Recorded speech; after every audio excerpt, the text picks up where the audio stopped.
안녕하세요. 김웅주 신부입니다. 여러분 너무나 반갑습니다. 어제 휴일은 다들 잘 보내셨나요? 예, 저도 덕분에 휴일 아주 편하게 잘 보냈습니다. 물론 어저께 휴일임에도 불구하고 또 일하신 분들도 계실 것이고 또 여러 가지 사정으로 휴일답지 못하게 보내신 분들도 계실 거라는 생각이 듭니다. 그래도 어제 하루만큼은 마음속에 조금이라도 위안이 될 수 있는 하루였으면 좋겠다는 생각이 듭니다. 근데 어저께 여러분들 투표 많이 하셨나요?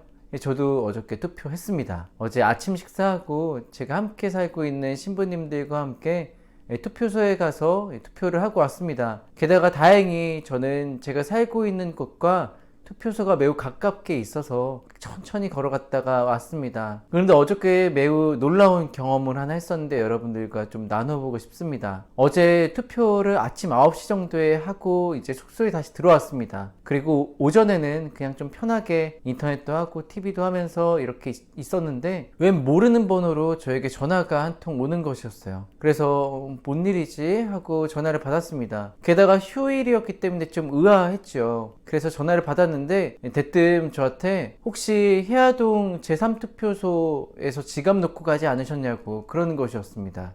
제 이름을 물어보시면서 말이죠. 그래서 저는 사실 금시초문이었습니다. 그때까지 제가 전화를 딱 받았을 때가 오전 10시가 넘은 시간이었는데 1시간이 넘도록 제가 지갑이 없었다는 사실을 몰랐던 것입니다. 그래서 아니 저는 지갑을 잃어버린 적이 없는데 라고 하면서 찾아보니까 정말 지갑이 없더라고요. 네, 알고 보니까 제가 투표소 안에 그 투표 찍는 곳 있잖아요. 그 안에다가 지갑을 놓고 온 것이었어요. 그래서 그 전화를 받으면서 매우 놀란 가슴을 부여잡고 투표소로 향했습니다. 그리고 다행히 지갑 안에 카드나 현금 같은 것들이 없어지지 않고 바로 제 손에 들어올 수 있었습니다. 네, 너무나 감사한 일이었어요. 그래서 고마운 마음을 어떻게 표현할까 고민하다가 바로 약국을 가서 자양강장제 2박스를 가지고 투표소의 직원분들에게 이렇게 드렸는데 참 그러면서 아직 세상은 살만하구나 라는 그런 좋은 감정을 지닐 수 있었던 참 감사한 하루였습니다. 이렇게 제가 잃어버린지도 몰랐던 물건을 찾을 때도 이 정도로 기쁜데 제가 잃어버려서 거의 자포자기하고 있을 때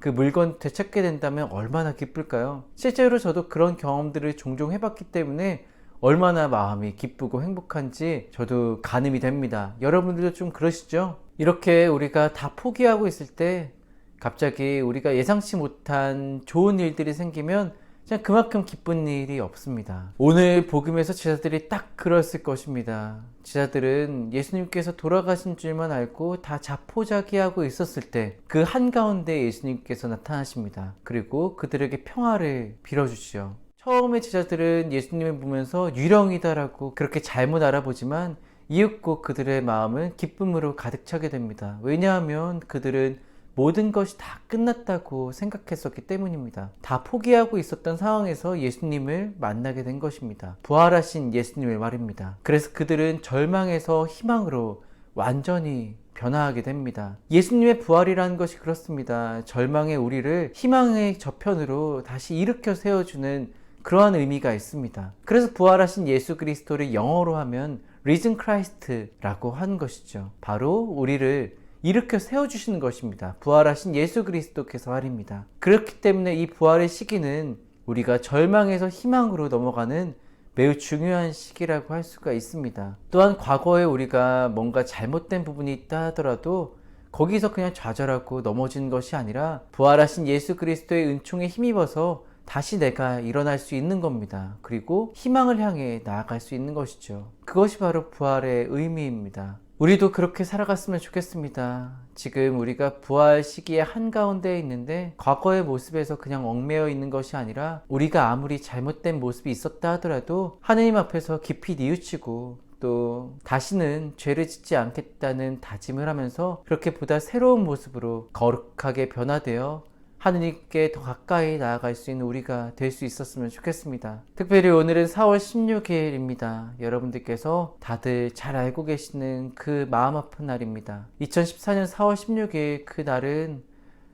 정말 우리가 지금까지 지었던 모든 죄들이 수면 위로 떠오른 듯한 그런 꿰찔리는 아픔을 느꼈던 그런 하루였던 것 같습니다. 그래서 오늘은 더 기도했으면 좋겠습니다. 그리고 우리의 모습을 돌아보았으면 좋겠습니다. 다시는 우리가 인간보다 물질을 택했던 그런 잘못을 저지르지 않겠다는 그런 다짐과 약속을 할 수 있는 그런 소중한 하루였으면 좋겠습니다. 그래서 오늘 영상은 세월호 희생자를 기억하며 바치는 기도를 함께 했으면 좋겠습니다. 이것은 제가 신학과 4학년이었던 2014년도 5월 그때 당시 받았던 기도문인데 아직까지 간직하고 있습니다.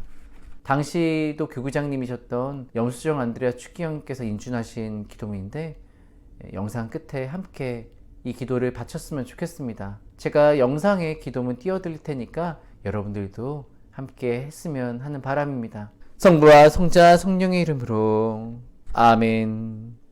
자비로우신 예수 그리스도님, 당신의 십자가 희생이 우리의 구원이 되었듯이 세월호에서 희생된 이들의 영혼이 세상을 정화하는 소금, 양심의 횃불이 되게 하소서. 무관심과 세속의 영역 속에서 안일하게 살아온 저희의 죄를 뉘우치오니 용서와 자비를 베푸시고 유가족들이 상처를 딛고 일어설 힘과 용기를 주소서. 더 이상 세상의 불의와 비리로 인한 희생양이 생기지 않도록 이 나라의 위정자들과 국민 모두를 비추어 주소서.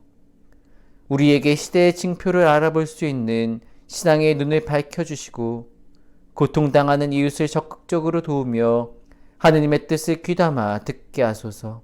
길, 진리, 생명이신 예수 그리스도님, 자비를 베푸소서. 위로자이신 통고의 어머니, 저희를 위하여 빌어주소서.